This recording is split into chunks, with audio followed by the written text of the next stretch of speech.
प्यारे बच्चों, आज मैं इस वीडियो में आप लोगों को 10वीं कक्षा के संस्कृत विषय के पहला अध्याय मंगलम का हिंदी आपको बताऊंगा, इसका अर्थ बताऊंगा। ध्यान से सुनिए और इस वीडियो को पॉज कर करके या फिर रिपीट कर करके इसको समझने का प्रयास कीजिए।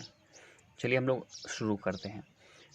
उपनिषदः वैदिक वाङ्मयस्य अन्तिमे भागे दर्शनशास्त्रस्य सिद्धान्तान् प्रकटयन्ति। उपनिषद जो है वो वैदिक वाङ्मय के अंतिम भाग में दर्शन शास्त्र के सिद्धांतों को प्रकट करते हैं। सर्वत्र परम पुरुषस्य परमात्मनः महिमा प्रधानतया गीयते।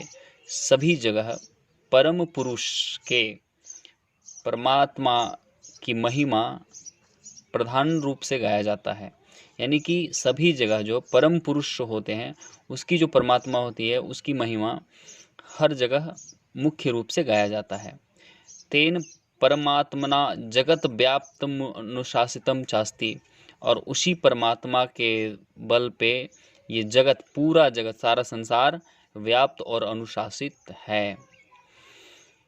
स एव सर्वेषां तपसां परम लक्ष्याम, और सबों की तपस्या की प्राप्ति, सबों की तपस्या का जो लक्ष्य होता है उन्हीं परमात्मा को प्राप्त करना होता है। अस्मिन् पाठे परमात्मपरा उपनिषदः पद्यात्मकाः पंचमंत्राः संकलिताः सन्ति, और इस पाठ में उस परमात्मा की प्राप्ति के लिए उपनिषद का 5 मंत्रों को संकलित किया गया है। ये उपनिषद से लिया गया है बच्चों, और उपनिषद जो है वैदिक वाङ्मय का अंतिम भाग है और इसमें दर्शन शास्त्र के सिद्धांतों का व्याख्या किया गया है। और इस उपनिषद को, यानी इस चैप्टर को लिखने वाला वेद व्यास जी हैं।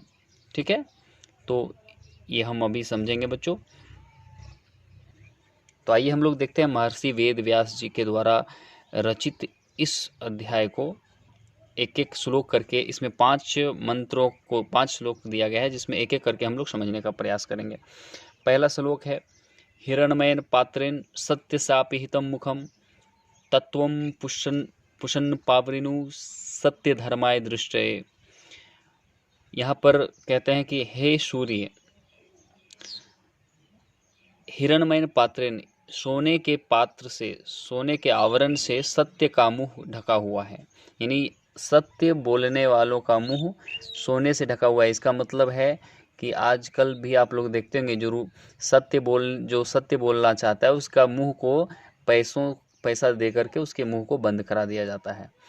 तो उसी तरह कहता है कि हिरण्मयेन पात्रेण सत्यशापिहितं मुखम, मतलब सत्य का मुंह सोने के आवरण से, सोने के पात्र से ढका हुआ है। तत्वं पुष्ण पावृणु सत्य धर्माय दृष्टये। हे सूर्य, हमारे जिस हिरण्मयेन पात्रेण को, उस सोने के पात्र को हमारे मुख से हटा दे ताकि हम सत्य की प्राप्ति कर पाएं। अगला श्लोक है, अनोरण्यान महतो मह्यान आत्मास्य जंतोर्निहितो गुहायाम तम क्रतुः पश्यति वित्शोको धातु प्रसादान हिमान्मात्मनः। इसमें कहते हैं कि अनोरण्यान महतो मह्यान, सूक्ष्म से सूक्ष्म। अनोरण्यान मतलब छोटे से छोटे, और महतो मह्यान का मतलब बड़े से बड़े। छोटे से छोटे और बड़े से बड़े आत्मा जंतोर निहितो गुहायाम, मनुष्य के, मानव के, जीव के हृदय रूपी गुहा में बसा हुआ है, समा हुआ है। तम क्रतु पश्यति वित्शोको धातु प्रसादान हिमान्मात्मनः, और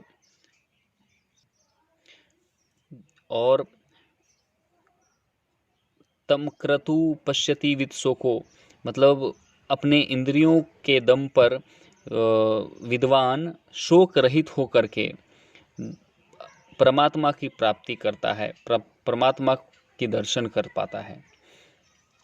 अगला, सत्यमेव जयते नानिरतं सत्येन पंथा विततो देवयानः येनाक्रमन्त्रियस्यो ह्याप्तकामा यत्र तत् सत्यस्य परम निधानम। सत्यमेव जयते नानृतम, सत्य की जीत होती है, झूठ की जीत नहीं होती, असत्य की जीत कभी नहीं होती। सत्येन पंथा विततो देवयानः, और सत्य के राह पर चलकर राही देव लोक की प्राप्ति करते हैं, यानी स्वर्ग लोक की प्राप्ति करते हैं। येनाक्रमन् त्रिष्यो ह्याप्त कामा, यत्र तत् सत्यस्य परम निधानम, उस देवलोक की प्राप्ति के लिए ही मोक्ष प्राप्त करता ऋषि लोग अपना सत्य प्राप्त करते हैं, जो देवलोक में सत्य परम निधानम, मतलब देवलोक में सत्य की जो है वो महानता बहुत ज़्यादा होती है।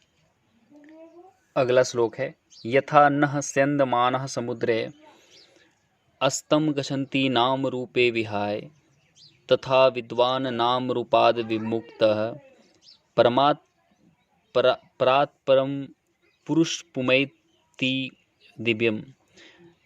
यथा जिस प्रकार नदी अपना वास्तविक अस्तित्व को त्याग कर समुद्र में मिल जाता है, उसी तरह विद्वान पुरुष, संत पुरुष अपने वास्तविक अस्तित्व, अपने वास्तविक नाम को त्याग कर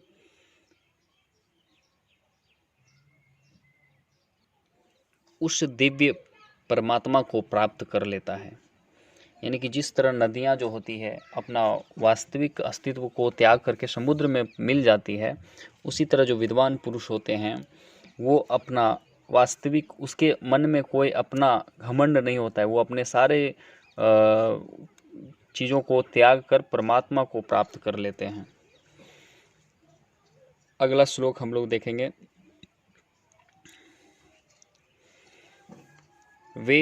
वेदाहमेतं पुरुषं महात्मनः आदित्यवर्णनं तमसः परस्तात्, तमेव विदित्वादि मृत्युमेति न्यायः पंथा विद्यते अयनाय। वेदाहमेतं पुरुषं महात्मनं, मैं अज्ञानी और अन्य पुरुष विद्वान हैं जो अपने आप को कुछ नहीं और दूसरों को महान समझता है। ऐसा सिर्फ महान लोग सोच सकते हैं। जो अपने आप को कुछ नहीं और दूसरों को महान समझते हैं, ऐसा वो महान लोग ही सोच सकते हैं।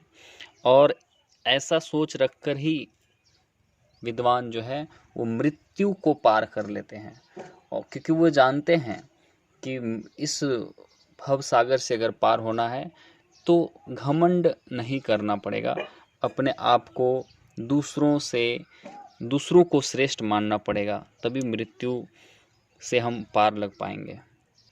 तो प्यारे बच्चों, ये था 5 श्लोक और उसके अर्थ। मैं उम्मीद करता हूँ कि आपको अच्छी तरीके से समझ में आ गया होगा। अगले वीडियो में मैं आप लोगों को इससे संबंधित ऑब्जेक्टिव क्वेश्चंस को समझाऊंगा। इस वीडियो में इतना ही। धन्यवाद।